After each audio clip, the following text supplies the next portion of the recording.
26-year-old Shirley Vian lies face down on her bed. She has been bound and strangled. The detectives went out, and when they came back and reported, they said that there's a real possibility that the Shirley Vian case is connected to the Otero case. The Otero case refers to a nightmare from which Wichita had never recovered. In the winter of 1974, police walked into the worst crime scene Wichita had ever seen, its first quadruple homicide.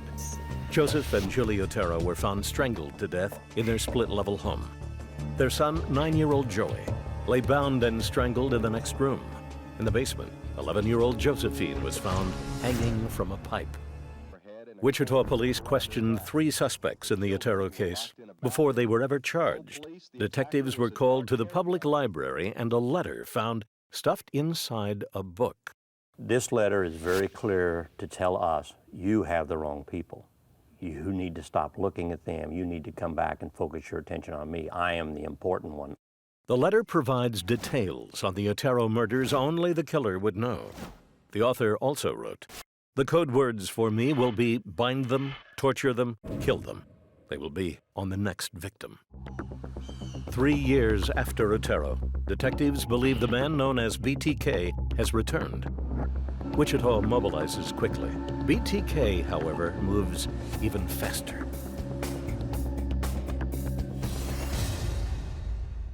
You will find a homicide, 43 South Pershing, Nancy Fox. A team of detectives dispatches to the home of Nancy Fox and finds the 25-year-old bound and strangled with her own pantyhose. Semen is collected from her nightgown. He wanted to brag about it. He wanted to make sure that we, the police, found it undisturbed, and he wanted us to see his work and wanted us to realize the type of quote-unquote monster we were dealing with. The monster is a serial killer known to Wichita police as BTK. In his need for publicity, detectives see an opportunity to engage their killer in dialogue and perhaps catch him. The thought process was, we won't give him credit for it, with the idea that this will prompt a communications from him. And it did. On February 10, 1978, Cake TV News leads its broadcast with a letter it has received from a killer who wants a little airtime. BTK began today's letter with a question. How many do I have to kill before I get a name in the paper or some national attention? In his 4-page letter to the news station, he lists 7 of his victims, 6 of whom are named. Victim number 5, however, is not. Well, we were confident that number 5 was Kathy. Kathy is 21-year-old Catherine Bright. 4 years earlier, Bright was found in her home, bound and stabbed 11 times. The murder's MO is pure BTK. We were probably the first people to use DNA in the United States, I think. He was able to send some of our samples back, and he was able to get a DNA profile off of it. The BTK profile is one of the first ever developed in a homicide investigation in the United States. Unfortunately, it is also of limited value to detectives. There was no searchable database or anything like that back then, but it was an opportunity that we had that we could positively eliminate someone with that profile. For more than 4 years, Ken Landwehr helps develop hundreds of leads, but never makes an arrest. Most of Wichita believes they have seen the last of BTK. Most of Wichita, however, is wrong. Wichita police confirm BTK is back. March 24th, 2004. Local news station KAKE leads its broadcast with a bombshell. After more than 25 years in apparent slumber, the monster known as BTK is awakened. A letter sent to the Wichita Eagle last week is believed to be from the serial killer. It was a single sheet of paper, 3 photographs, a driver's license, and there were some markings on the letter. The 3 photos are of a woman's dead body. The driver's license belongs to Vicki Wegerly, killed in her home in 1986, and suspected to be BTK's 8th victim. We're out here at the southeast corner of the parking lot at the Home Depot, and you see a row of vehicles here, and the next row over is where the employee had parked his truck. Dana Gouge is a Wichita homicide detective. On January 25, 2005, he is notified about a suspicious package. The package was actually in the back end of his truck, and that's where he found it. Scrawled on the outside of the package is the phrase BTK bomb. Thinking it may be a joke, the employee has opened the package. There are no explosives. Detectives access the store's surveillance videotapes. So there were hours of video on that day while he was working that had to be looked at in order to try to find anything that could be someone making a drop into his pickup truck. What detectives find is this: a parking lot surveillance tape recorded at 2:37 p.m. on a Thursday afternoon. On it, a black SUV approaches the pickup truck and appears to slow down. What you're seeing on this particular screen is a black Jeep that's entering the picture there, which will travel across the top of the screen and park next to that vehicle. An individual, it appears, gets out of the vehicle, the Jeep that parks next to the pickup truck, fools around outside of the vehicle, and then gets back into the Jeep and leaves the same way it came in. Police blow up images of the Jeep but are unable to ID a tag number. Still, they believe this might very well be a car owned by BTK. It is perhaps their best lead in almost 3 decades of trying. As some members of the task force work the vehicle angle, others investigate the contents of the so-called BTK bomb package.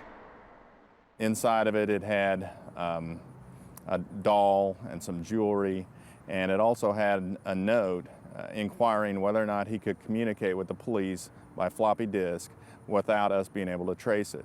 In fact, he wrote, "Be honest," and asked us to reply through the newspaper to his question.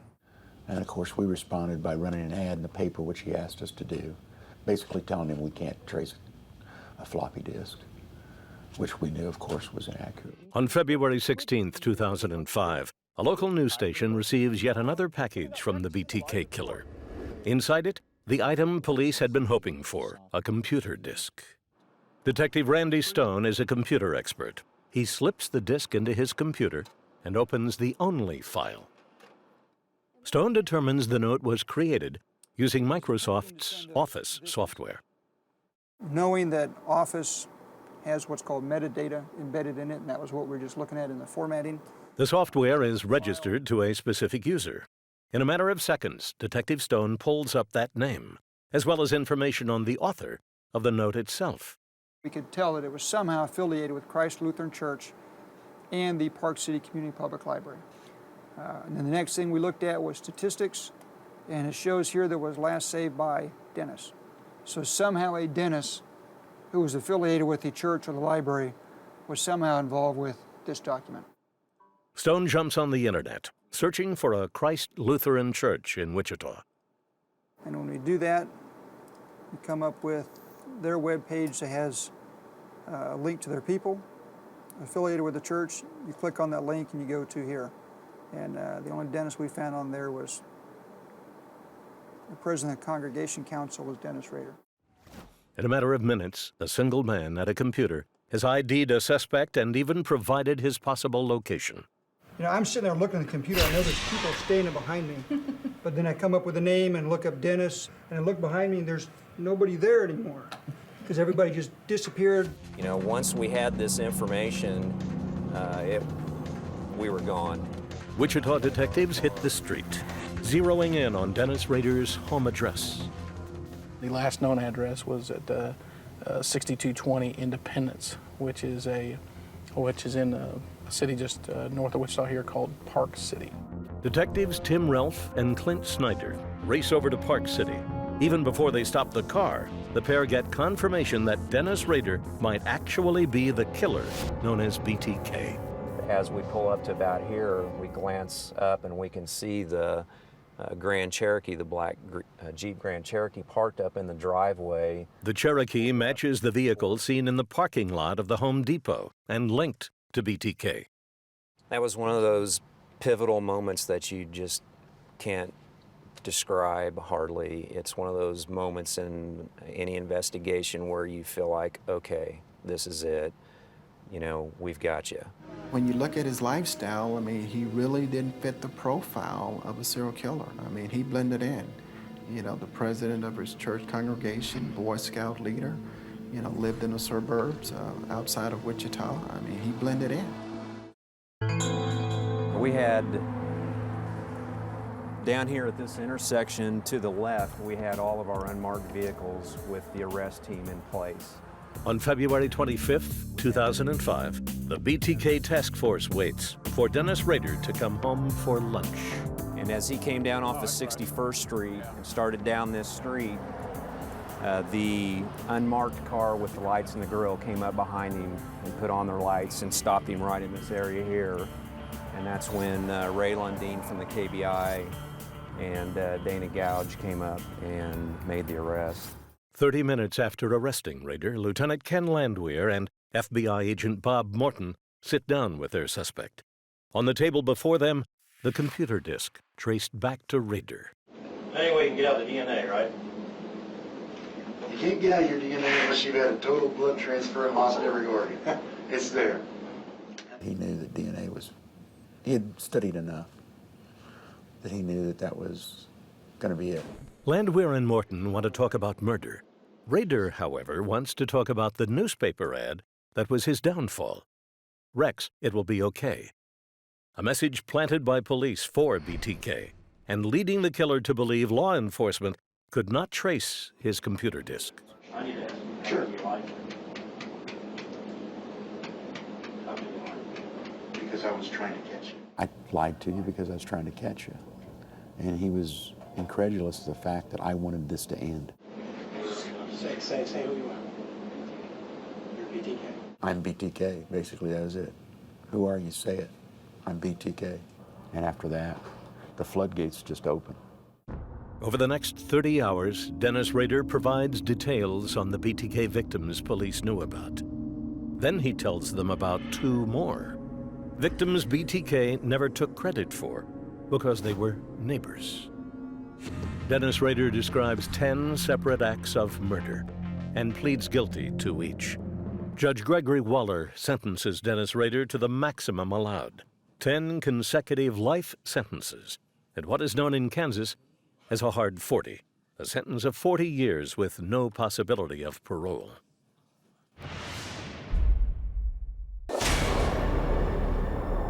Vallejo Police Detective Ed Rust is on patrol near Blue Rock Springs. Right around midnight, the call came over the radio, possible shots fired out in the Blue Rock Springs area. Rust speeds to the Lover's Lane that lies just minutes from Lake Herman Road. As he arrives, he sees a body on the ground.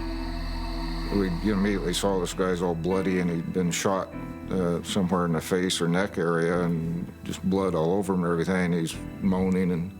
Inside the car, Rust finds a young woman slumped over the steering wheel and shot multiple times in the back.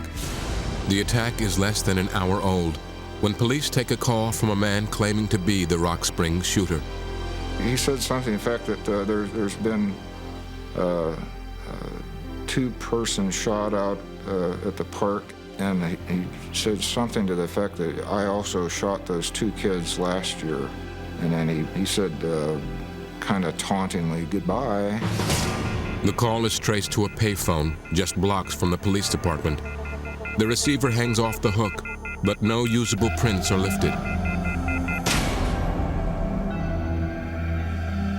In the editorial room of the San Francisco Chronicle, a curious state of affairs is developing. The board of editors is on the receiving end of a letter from a man claiming to be the Vallejo killer and offering intimate details of the crimes as proof. The missive is double-posted, marked "Please rush to editor," and signed with a crossed circle, a mark that would later become known as the Zodiac symbol. In 1969, Robert Graysmith is editorial cartoonist for the paper. We start getting these very bizarre letters, and they're codes and threats. And the guy's saying, you print this code in your paper, and he sent one to each of the major papers, or I'm going on a killing rampage. And well, that's just simply, we'd never seen anything like this. The codes contained in the letters are 8 lines long, each containing 17 symbols. The killer claims that if decoded, these ciphers will reveal his identity. And no one could break these ciphers. The NSA, the FBI, nobody could break them. But a high school teacher in Salinas, California, sat down with his wife over the weekend, and they just simply did not let up, and they found the motive for the killer's crimes. Working at their kitchen table, Donald and Betty Harden unlock the key to the code. It reveals not the killer's name, but his motive for killing. What Harden came up with, and just off the top of my head, it's I like killing because killing people is the most dangerous game in the world.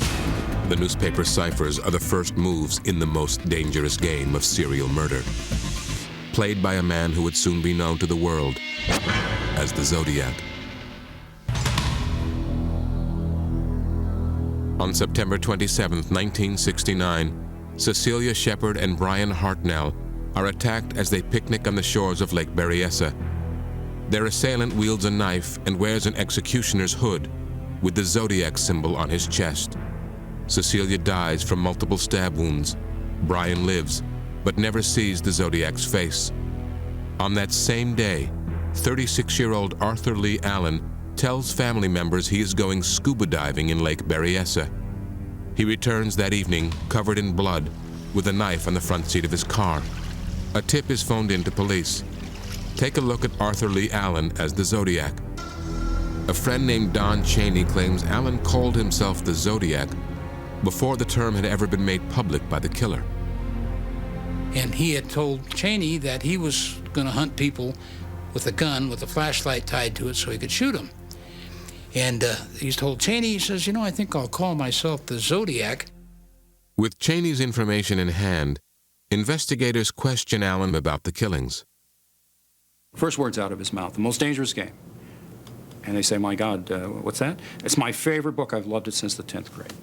And this was about a guy named Count Zarhoff, very similar name to Zodiac, who dressed like Zodiac, all in black, who hunted couples through the woods, carried a gun, carried a knife, carried a bow and arrow.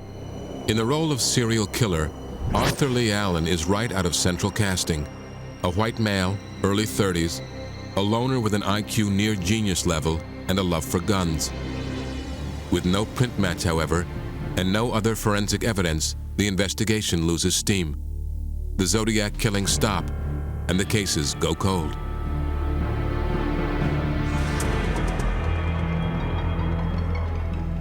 In the summer of 1992, George Bauert is hard at work trying to make a case for Arthur Allen as the Zodiac killer when he gets a call. I get a call at my home right here from a cop named Terry Barron and said, hey, George, you still looking at Arthur Lee Allen as the Zodiac? And I said, yeah. He said, well, I'm in his living room. And I said, what are you doing there? He says, he's on the floor dead. Allen is dead from a heart attack. Before his body is committed to the ground, Bauert orders an autopsy. I insisted on a autopsy so we could have tissue so we could get DNA. Bauert is not sure what DNA can do for him, but he wants to be prepared. Samples of Allen's brain are frozen and stored for future testing, in case someday cold case detectives ever run down a sample of the Zodiac's DNA.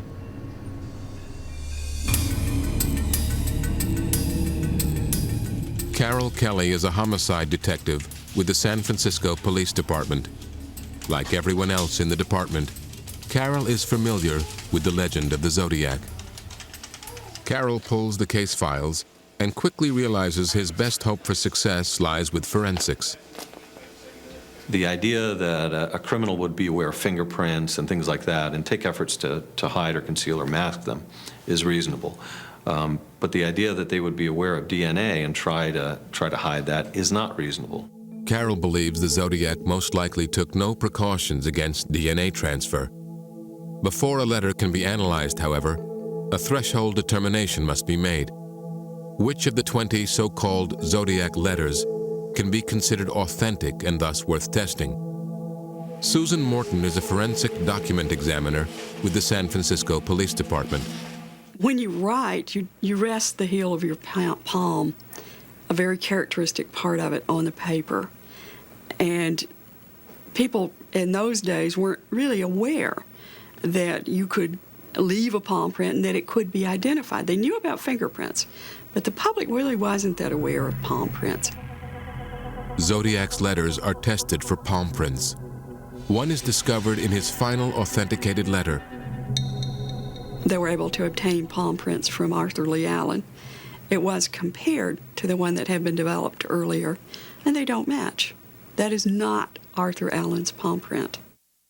No print match, no DNA match, and no handwriting link to Arthur Lee Allen.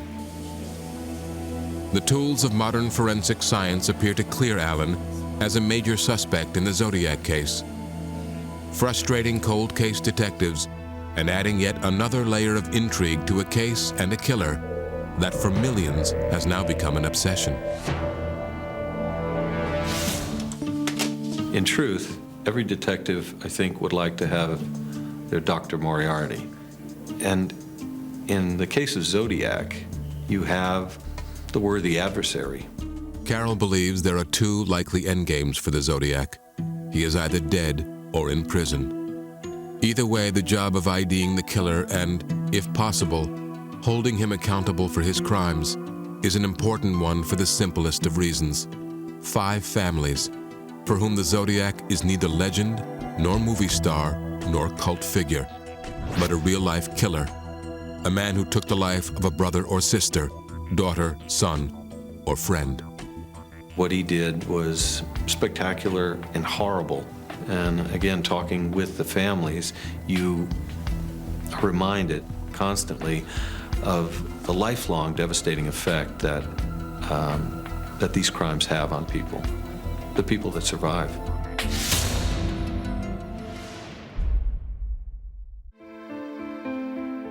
Big deal. Death comes with the territory.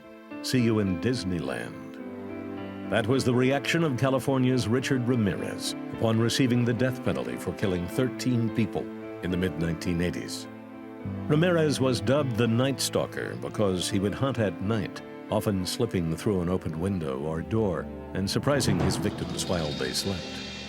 Before Ramirez, beginning in the late 1970s, there was a predator in Southern California who killed in much the same way. Unlike Ramirez, however, this Night Stalker has never been caught. Fact of the matter is, this offender was called the Night Stalker before he was. So when initial media inquiries came in on this case, I merely mentioned that he was referred to as the Night Stalker prior to Richard Ramirez. Therefore, in a sense, he's the original Night Stalker, and for some reason that's stuck. Leslie D'Ambrosia is a criminal profiler working in Miami. In 1998, she receives a call from Larry Poole, a California cold case detective looking for a new angle. The most important part of developing an unknown offender profile lies within the crime scene assessment. The crime scene assessment is the crux of the analysis. And what we look at is how the offender behaves on the crime scene and behaves with his victims, because we can then generalize how the offender behaves in his day-to-day life. D'Ambrosia digs into the original Night Stalker case files and begins to work up a profile. She determines that the offender is disciplined, intelligent, and organized. A man who plans his attacks meticulously and then hunts for women who, in his mind, are worthy victims. All these victims were very affluent, established in the community, considered very nice women, and in the offender's mind, these women were not nice women. And the way he behaved on the crime scene shows how he wanted to degrade and humiliate and make these victims suffer. Women are the focus of the original Night Stalker's rage. The presence of a man, however, does not deter this killer. Rather, D'Ambrosia believes he enjoys the challenge of defeating a man, raping the woman he loves, and then killing them both. He would receive a heightened response in being able to control and manipulate a male as well as a female, and together on the same crime scene, because the core of his behavior is that he controls and manipulates individuals. D'Ambrosia provides cold case detectives with a finishing touch to her suspect profile. She tells them that once the original Night Stalker starts killing, he would find it all but impossible to stop. This is a compulsion. Within himself, he's forced to do this. He can't stop himself. He will continue to commit the crimes as long as he is out and he is free. He has an insatiable drive to commit these crimes. D'Ambrosia's conclusions beg the question, are there even more crimes that detectives don't know about? Crimes that can be laid at the original Night Stalker's doorstep? As detectives ponder that possibility, 6 hours north of Orange County, inside a DNA lab, answers begin to emerge.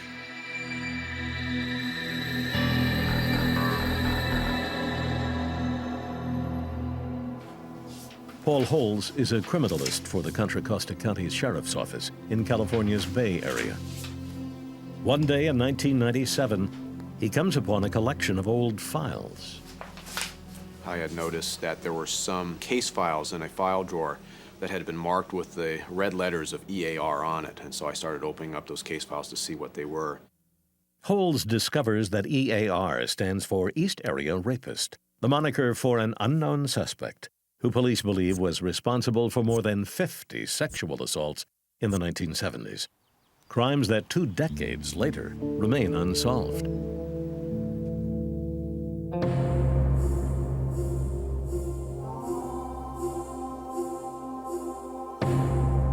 For over a year, the East Area Rapist enjoys free reign in the city of Sacramento, breaking into homes and raping women while their husbands are tied up.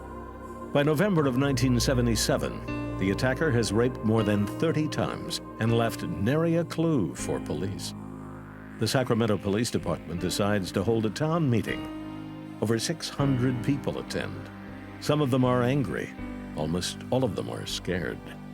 A gentleman got up and said, "I cannot believe that these rapes are happening the way you say they are." He said, "There's just no way that somebody could be tied up and not be able to do something about their wife being a victim." Within a month after the meeting, the man who spoke up is bound hand and foot with rope, while the East Area Rapist sexually assaults his wife. Police believe that the rapist could have been present at the meeting, actually targeting his next victims. I think it's very possible that he was there at that meeting. I think it was the enjoyment that he got, feeding from the media, being challenged by what was happening in the community. The East Area Rapist is expert at keeping his face covered. After more than 50 assaults, police still do not have a good description of the attacker. With time, the East Area Rapist ups the ante even further, actually calling his victims and taunting them after he has raped them. One such phone call was captured on an answering machine. Police believe that this is the voice of the East Area Rapist.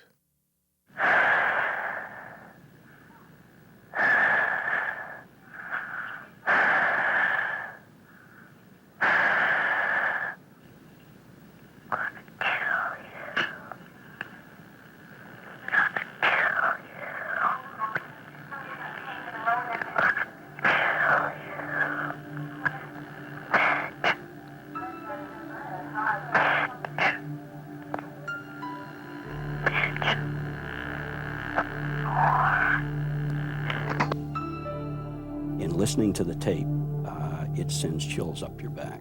I mean, it is very, very frightening.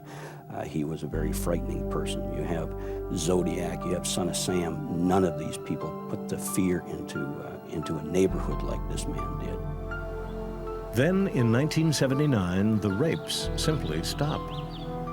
Eventually, the evidence is packed up and put into cold storage. And that is where criminalist Paul Holes finds it 20 years later.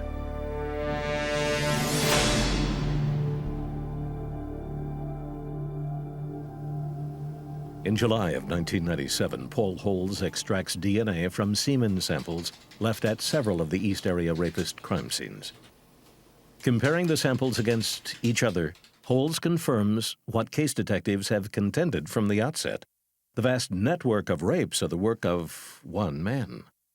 At that point, I drew the conclusion, okay, the investigators who had linked the cases using the MO of the cases were correct, and the physical evidence, the DNA, was supporting what the investigators' conclusions had been 20-some-odd years ago.